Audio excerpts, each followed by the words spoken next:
July 11th, 1994. David picked up the mail out of Crystal's box and entered her house with a cheerful, "Honey, I'm home." He enjoyed play acting with her about what he wanted her to believe it would be like after they were married. "You're early today by 10 minutes. Lunch is not quite ready." Crystal, oblivious to his connivings, played along. "Oh, I didn't stop for the paper like I usually do. Crystal, I can't make it over tonight as I'm going to meet this man who is a member of our bank, and he says he knows a man that just might become a member too if I can convince him our bank is the best for his business. This potential client is quite wealthy, so if I can land him, it just might help me get another promotion at the bank. Why doesn't this guy visit you during office hours?" "Oh, he doesn't want to take time out of his business day." "Well, it seems that you work too much overtime without getting a cent for it. You're going to wear yourself out. Does your employer really appreciate all you do for them on your own time?" "Well, if I get a promotion for it, then yes, they do. Oh, I almost forgot. Here is your mail. You got your monthly letter from Pilgrimage and a letter from Aunt Nancy. What does she have to say?" Crystal opened up the letter from Aunt Nancy and read, "Dear Crystal, I have some bad news for you. I may not be able to make it to your wedding as I hoped. You know I haven't been feeling too good lately. Well, my family doctor wants me to go see a specialist, and the only day he can take me for months is August 6th. I feel just terrible about it, but what can I do? If you're between jobs, it would be nice if you could come and stay with me for a few days.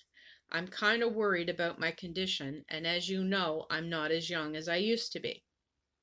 I used to be able to write such long letters, but this short note has tired me out so. I have to go and lay down.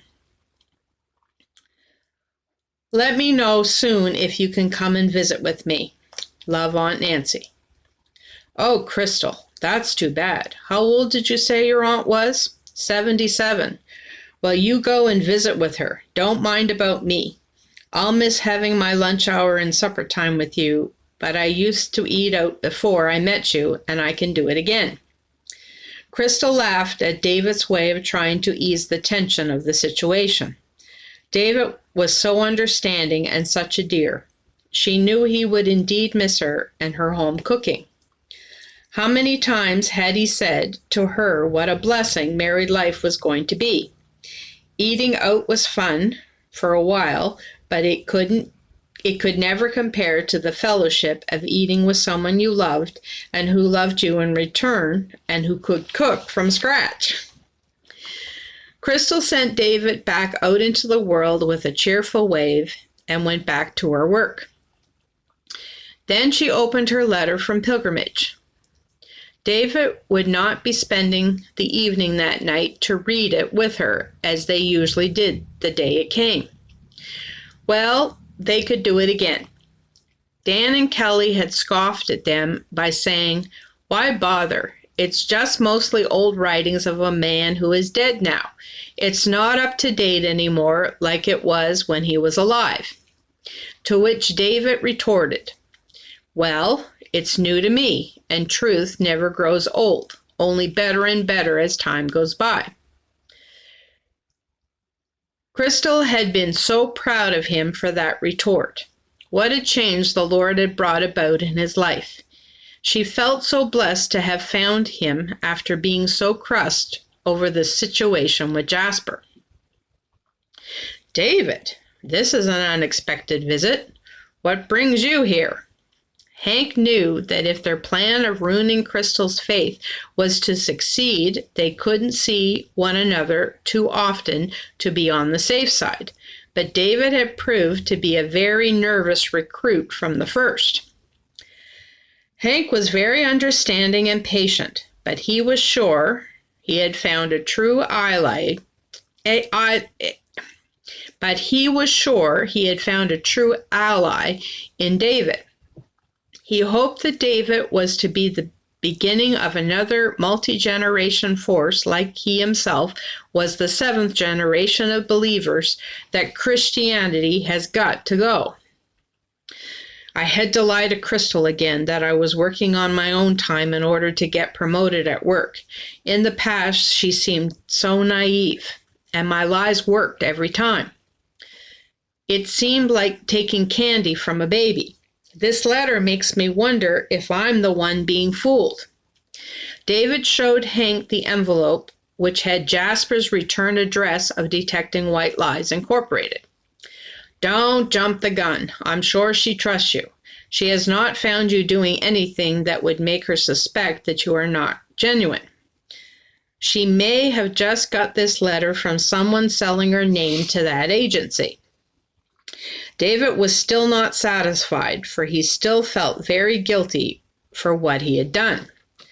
What if I'm discovered? It's a criminal offense to mess with someone's mail.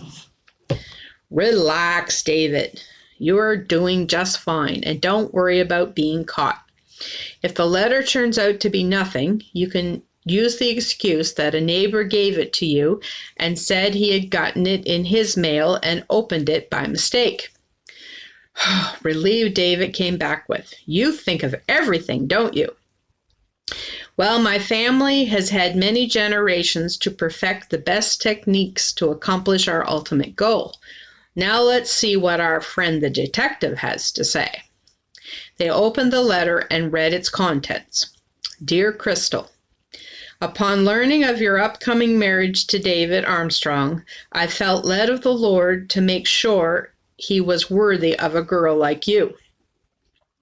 Therefore, I put my best trustworthy agent on the job, and he came back with the report that David is not a true Christ-like person as he is appearing to be when he is around you.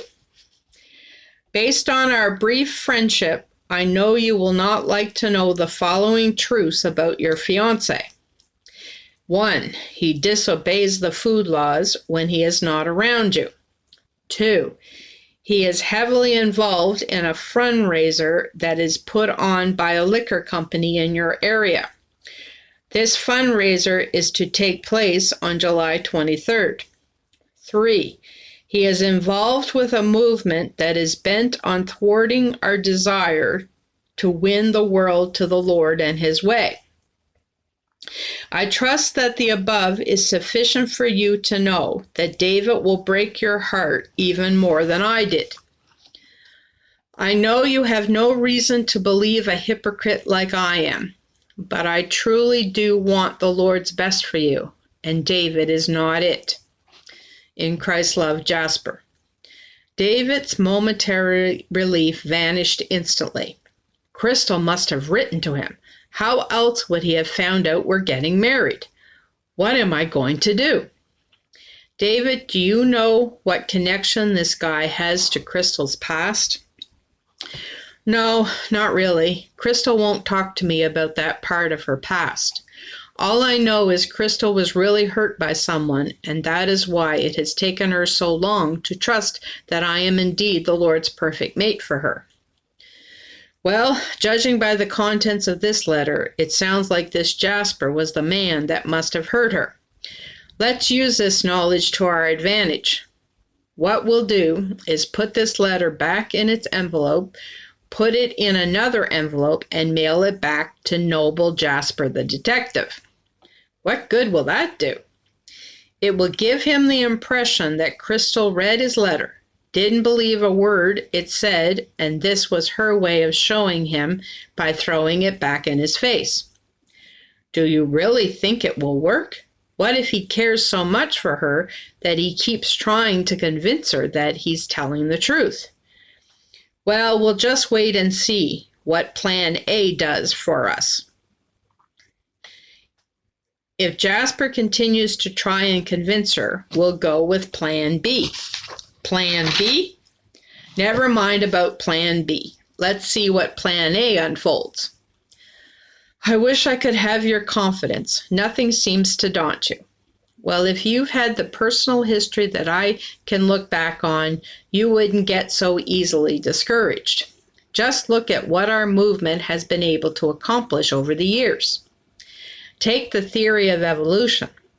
Look how it has worked miracles into making so many disbelieve the validity of the Bible's claim that it was God who created this and that.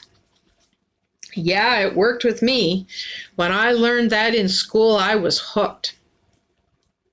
It sounds so interesting compared to some old god that created things. Yes, and the public education system was the best brainstorm we had. Through it, we have made tremendous headway into stamping out Christianity. Look how we made it so the Bible is not allowed as part of the curriculum, but evolution is. It's been great, and because we did it by boiling the frog, there was very little opposition. The majority of the Christian community didn't cry foul because they reasoned their children would get their Bible education from the church. And don't they? Well, they think they do, but we have infiltrated there too. Why do you think there are so many denominations? Jesus prayed for unity, and we have given him chaos, cackled Hank. Okay, you've convinced me once again to stick with your team. Let's get this letter in the mail, and the sooner the better.